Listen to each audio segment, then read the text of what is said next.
his room, is Hmm. Kalpana Chawla, I think the astronaut, you remember? She used to carry in her pocket J.R.D. Tata's picture with his plane. And two of them were actually sweepers who today are officers because I encouraged them.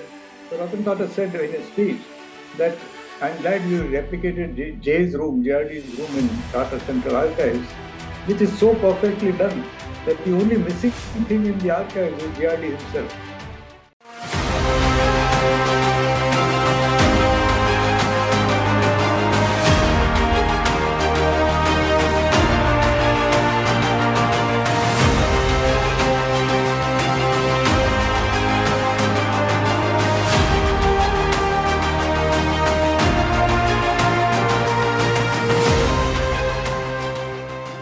Hello and welcome to yet another episode of Tata Katha Season 3, wherein we are reviewing this lovely book, Tata Living by Values, written so passionately and lovingly by Mr. Don Dungaji, a Tata veteran of 56 years now. Welcome to the show, Mr. Dungaji. Thank you very much, Girish. Lovely to be here again with you. And this episode is titled Flashback, wherein we look at the long and illustrious career of Mr. Don Dungaji from 1966 till today, wherein he's been associated with Mr. J.R.D. Tata, Mr. Rishi Modi, Mr. Suman Mulgaonkar, and a host of other Tata luminaries within the Tata Group. Sir, if you recall, in the previous episode, we had discussed one of the gifts which you received from Mr. Rusi Lala, which was Mr. J.R.D. Tata's dictaphone, and I was quite curious to see it, and you had promised to bring it to the next episode. So I wanted to request you, if you have it, I'll be delighted to have a look at it, sir. Sure. It's my pleasure to show you, Girish. Here is the dictaphone with its original cover. You will have to bring it a little up on the camera, a little bit more up. No, I can't. Little bit. It has to cover your face, sir. Now I can see it. Yeah. All right. So this is the dictaphone with the cover, with its original cover. And Right. I'll show you also the dictaphone itself, which is right here in front of you. Wow. And this is what it looks like. It's my most prized possession that I have.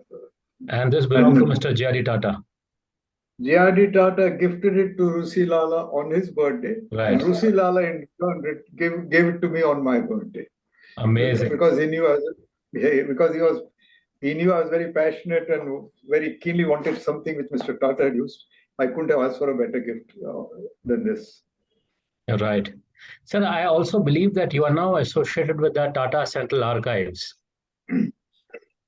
Yes. When I retired, if you could tell us a little bit more about it, and right from, I would suggest, right from the conception of the idea to how it took shape, and what are the rare positions that are there, and your current association with the Tata Central Archives at Pune.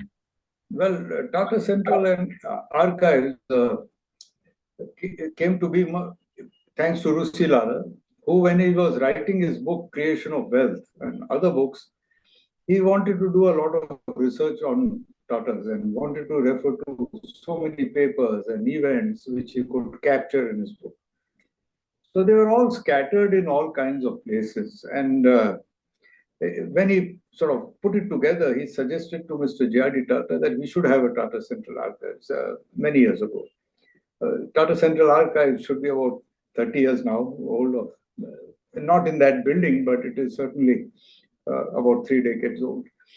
And Mr. Tata himself, J.R.D. that is, had himself felt the need for companies having their archives and keeping their records in order. Because when he wanted something after having left Air India, he found that all the valuable papers and we are not talking of business papers and balance sheets which everybody keeps, but important correspondence, important events, Air India couldn't give him a single one. So he relied on all his own collections that he had, which sort of gave him some solace from the records that he had kept about Air India. So he was equally passionate, and he wanted to make sure that companies, all companies, old and new, and more so the old ones, they should put together their records. And there are very inspiring events in those papers. and memories which need to be retained for eternity, as it were. So in Tata Center in Jamshedpur, for example, you today have a Tata Steel Archives, which is worth visiting as well. But that's all steel story. The Pune Archives is the group story. So that's how the beginnings of the archives took place. It was in a building close to Bombay House, where basically at that time it was based collecting papers and collecting documents from all companies. Uh, Tata Central Archives later was shifted to Pune, uh, and I requested Mr. Ratan Tata to come and inaugurate that building. It was there for a long time. For many reasons and preoccupation, Ratan could not go to it.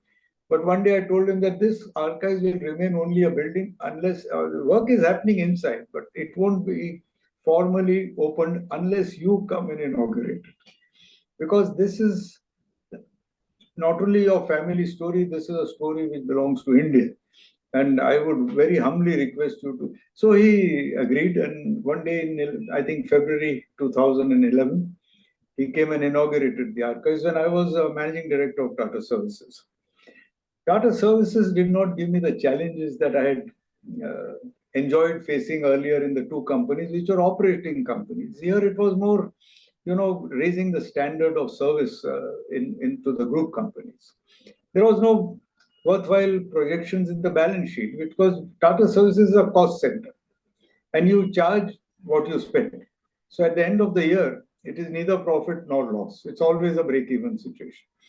So that challenge was not there, but challenge of improving the quality of services and making it a company to reckon with was what I took upon myself.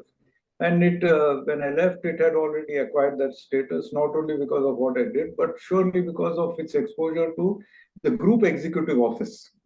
People like Gopal Krishnan, Kishore Chaukar, Mr. Ishat Hussain, these were the people who some of our important divisions reported to. And so they became, what shall I say, they became very visible.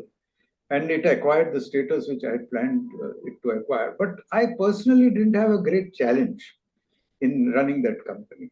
I mean, I enjoyed doing what I did because lifting a brick for me in Tata is enjoyable. But uh, it didn't give me the challenges that I'd faced earlier successfully. So when the Tata Central Archives was offered to me to run it, and I'm very passionate about history, and particularly about Tata history, there is no corner of the group where if you were to dig 1 inch, a story will not emerge. It is, it's so many things are hidden, small, big, in the Tata story.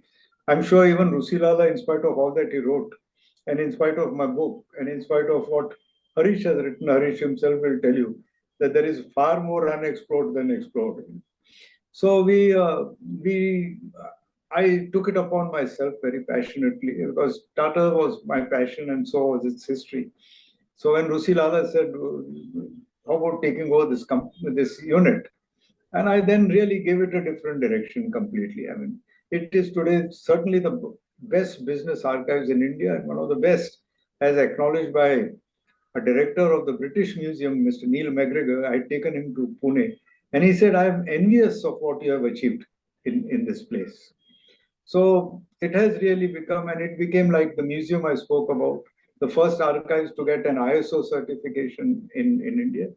And it also is, again, a platinum green building certified in terms of environment management. So we created our own vision, mission, values for this archives. And we had at my time a very small team of just 6 or 7 people. And two of them were actually sweepers who today are officers because I encouraged them to, because they were very committed.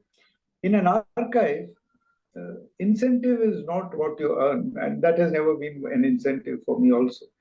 It is the belongingness, the passion with which you serve in an archive. So the Tata-ness is strongest in the archives. The Tata feeling is it's every corner of that building is nothing but TAT. So today, when I retired, I requested Mr. Ratan Tata that in an honorary capacity, if you would allow me to be associated with the archives, I'll be grateful. And he agreed to that. So I became an honorary advisor to the archives.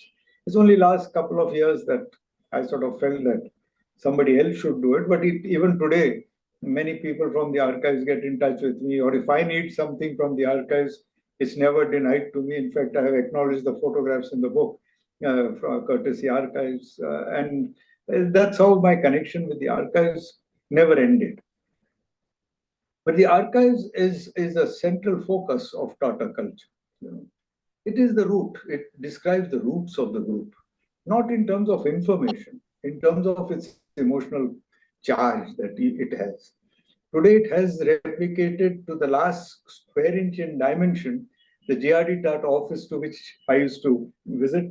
And Mr. Ratan Tata, when he inaugurated the archives, same old furniture, same paintings, same color, everything identical. So Ratan Tata said in his speech that I'm glad you replicated Jay's room, J.R.D's room in Tata Central Archives, which is so perfectly done that the only missing thing in the archives is J.R.D. himself. So it's so beautifully recreated in the archives. Today we have 1.6 million, that is 16 lakh pages of documents. We have 130,000 photographs. And we have something like 480 items of memorabilia, right from the Bharat Ratna to the other awards received by people before J.R.D. and after J.R.D., including Mr. Ratan Tata. So it has been a passion for me, and that keeps me very alive and connected with the Tata Group. If I can make a suggestion which came to me while listening to your talk, is if you can look at the possibility of having a wax statue of Mr. J.R.D. Tata in that room, I think it will perhaps gel very well with the ambience and show the viewers the way it was, perhaps. See, as you approach J.R.D. Tata's archive, there is a huge collage which gives you pictures of his time. Okay. Yeah. Which people wait and see. And outside his room is Kalpana Chawla, I think the astronaut. You remember? Yes. Who died in that unfortunate tragedy when the rocket exploded. She used to carry in her pocket J.R.D. Tata's picture with his plane, and that was returned to us by NASA. And that has been framed and kept before you enter J.R.D. Tata's office. I think the statue would not be appropriate. J.R.D. himself would not have liked it. But more importantly, his presence being felt is which is stronger, and it comes out very loudly, if I may use that expression, when you enter that room. Right. So one of the other things which I've liked in the Tata Central Archives is this lovely book that you have come out with, a collection of Tata quotes, good thoughts, good words, and good deeds. It has excellent collection of quotations by multiple Tata leaders, and it spans quotations by Mr. Jamshedji Tata, Mr. J.R.D. Tata, Mr. Dorab Tata, Sir Ratan Tata, Mr. Sumant Mulgaonkar, and a host of other Tata leaders. Anyone visiting Tata Central Archives in Pune, I would really encourage you to see if you can get a copy of this book. It's called A Book of Tata Quotes.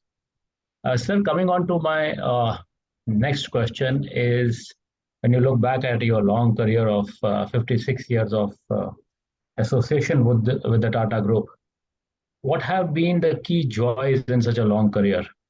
Yeah, I'm sure there have been many, but few things that really stand out as perhaps the most memorable ones in such a long career.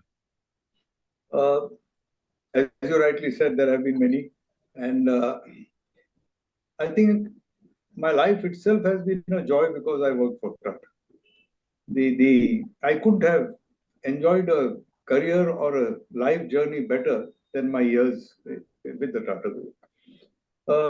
Coming to specifics, working for these people, I wouldn't say working with because I was too small, but working for these people, and I still believe that I'm just a foot soldier of the Tata Group. I did earn a couple of stripes and a star here and there, but at the end, I look upon myself as just a foot soldier of the Tata Group. And to have worked with generals and field marshals of corporate India, and learn from them, I think was the greatest joy that I derived in my years with the Tata Group. And in actual achievement terms, there was a patch in my period, which I've said 1975 to 1986 were my years of challenge. There were also, in some ways, years of gratification. But it so happened that what kept me moving, and I didn't want to move into any other group. I couldn't imagine myself serving any other group. Sometimes disappointment did tell me, am I in the right place? In fact, Forbes and Company in those days was a Tata company. It's today Shapoorji Pallonji owned company. Hmm. I was an independent director of that company. So when they were looking for a new managing director for that company and a deputy chairman, uh, that post was offered to me. And I asked the gentleman, very senior person who really made that suggestion to me, Tata Sun senior director, would you, because I was to a certain extent, I was a little lost in what I was doing. So he asked me, would I like to take over leadership of Tata, of Forbes and Company? So I asked him one question. I said, is it going to remain a Tata company? And he honestly said that I cannot guarantee that. Then I said, in that case, I wouldn't like to move into any company. I entered Bombay House on 8th of December 1966 from this door. And when my time comes, I would like to exit from the same door. So that's how I remained with Tatas all these years. And as you know, after retirement, I'm still very passionate. But coming to the joys part of it, working for these men, working in an environment which was so collegial, which was not demanding in the sense that it sucked out the last sweat that you could you had for working for the company, or drew the last drop of blood trying to achieve performance. It is not something that I experienced. Mine was company first, everybody else together, trying to achieve what we wanted, and the joys of working in Tatas. In my challenging years, being a sportsman and serving Tatas in the sports field, which I've written a few pages about it, was extremely, shall I say, stress relieving at that time. And my energies were channeled slightly differently, but we created a cricket team. In those days, it was corporate sponsorship that built teams. You didn't have it as a profession like you have today. So we were wanting to build the best starter team, and people like Ravi Shastri, Raju Kulkarni, Ajit Agarkar, these were the people we recruited in my time in Tatas. And we built a team which was so good that on the golden jubilee of the Tata Sports Club in 1987, we played a match, Tatas versus rest of India, at the Wankhede Stadium. And, uh, and the interesting part is we could take on the rest of India because 6 of India 11 players were Tata employees. So you could see what we had built, and that gave me a lot of joy. Uh, in terms of professional career, if I may come to it, Navsari has been my greatest joy because it set the tone for all that I could achieve for the rest of the years, and it confirmed my belief that people is what matters, and what matters to people is how you make them feel. So I was never a dominating boss. I never scolded anyone. I never sacked anyone. And in spite of very, very trying conditions.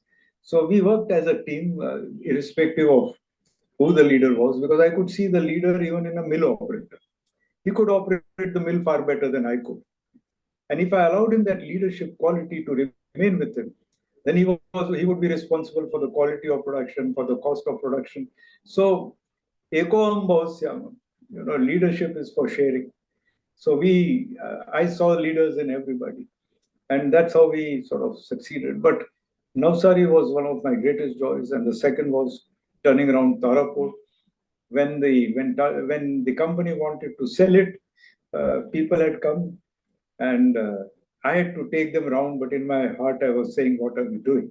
Luckily, Tata Steel bought it, and it remained in the company. And the year I left, Tata Steel was there only for about a year, and I handed over to Tata Steel a division, which today is the West Coast based plant of Tata Steel in cold rolling.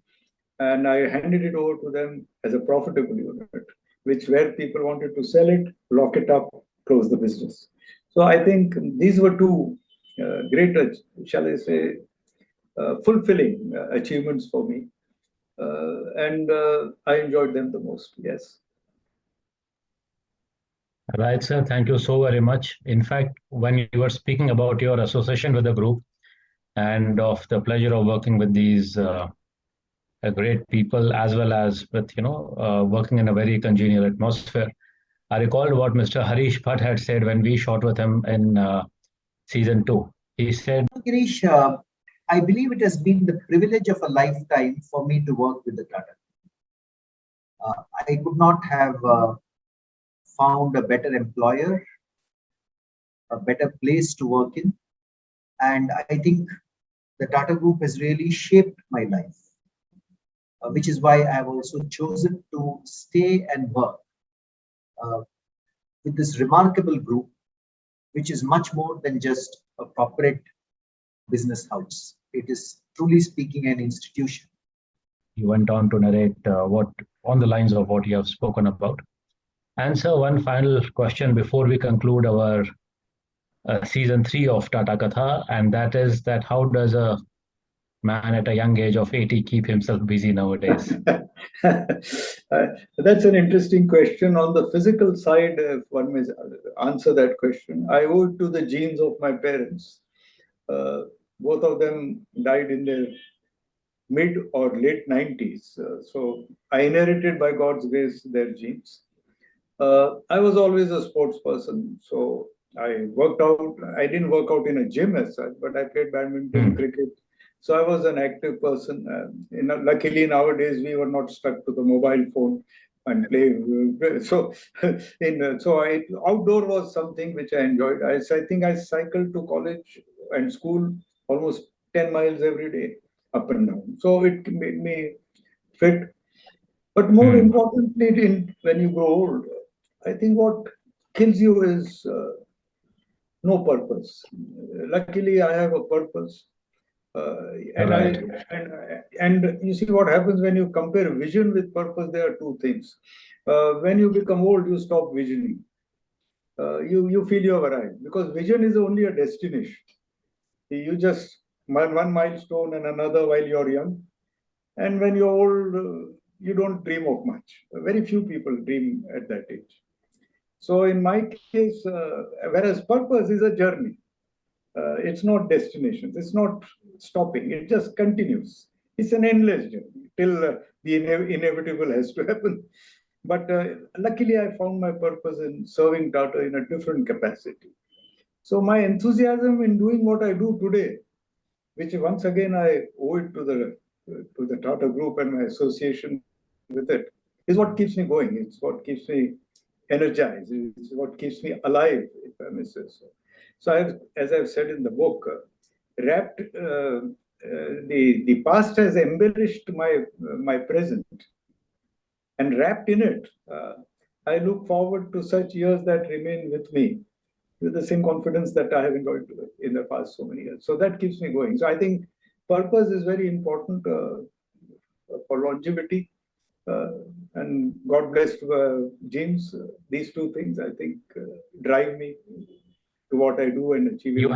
Sir, you had also spoken about a few talks that you take on the Tata Way and Tata Glimpses.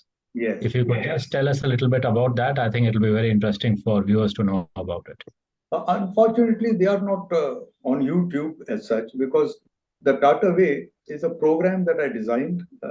It was originally called the Tata Story. My friend Gautam Mukherjee uh, had designed it in a certain way. It was my idea, but he gave it the structure that we later provided. COVID made it difficult for us to come together again and do the same kind of programs. Tata Steel, as expected, was the first to bless that program. And later we do it individually as well as jointly if required. So I wanted my story, the Tata Way, to have a different name. In his case, and of course it has a different content also. It's 50-50 as it were. But in my case, I called it the Tata Way, real stories of real people. So the Tata Finance fraud case, Tanishq, the success of Tanishq, speaking truth to power, studying the Manekshaw case as to how he could, speak truth to Indira Gandhi, which ultimately won for us the Bangladesh war. So these are some of the elements, but I trace the history of our culture and philosophy. And what made Jamshedji Tata, the good thoughts, good words, good deeds are the three basic tenets of the Zoroastrian religion. And he made it the credo as such for the Tata Group. One illustrious leader after another built on that legacy and strengthened it and made it really the pillar of the Tata Group, its philosophy. So that is part of my Tata program, which I do for. I do corporate culture even for non-Tata people, but then the tenor of that program is different compared to what I do for Tata.